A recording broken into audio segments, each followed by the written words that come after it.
ছাত্রলীগের সাবেক নেতা এবং কর্মী হিসাবে কথা বলে যাই। আজকে আমি বলে আসছি যে আমার যত তকমা আছে সব তকমা তোমরা নিয়ে যাও। আমার মানবতাবাদী বলতে এখন তোমরা বেঈমান বলো, কোনো অসুবিধা নাই। শেষ বিন্দু পর্যন্ত আমি বঙ্গবন্ধু কন্যা জননেত্রী শেখ হাসিনার সাথে আছি এবং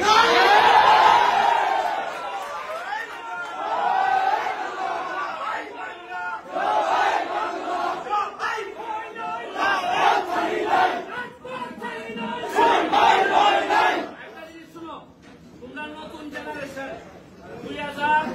2001-এর পরে আমি রিপন রতন ভাইদের সাথে দাদু ভাইদের সাথে লিয়াকত ভাইদের সাথে রাজনীতি করার সুযোগ পাইছিলাম।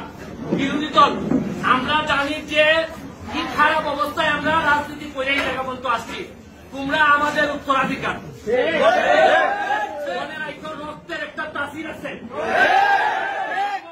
আদর্শের সৈনিকরা যদি একবার দাঁড়াই যায়, একবার তাদেরকে কেউ আর দাবাই রাখতে পারে না। আমার কোন ছোট ছাত্রদেরকে এরা মাথা ব্রেইন ওয়াশ করছে, এরা জানে না কাদের বিরুদ্ধে এরা যুদ্ধ করতেছে। আজকে যদি এরা ক্ষমতা থেকে পতন করতে পারে, কালকে এদেরকে রাত্রি মেরে মারা যাবে, জামাত শিবির ক্ষমতা নিবে। এরা জানেই না এরা কিসের জন্য যুদ্ধ করতেছে, এরা জানেই না।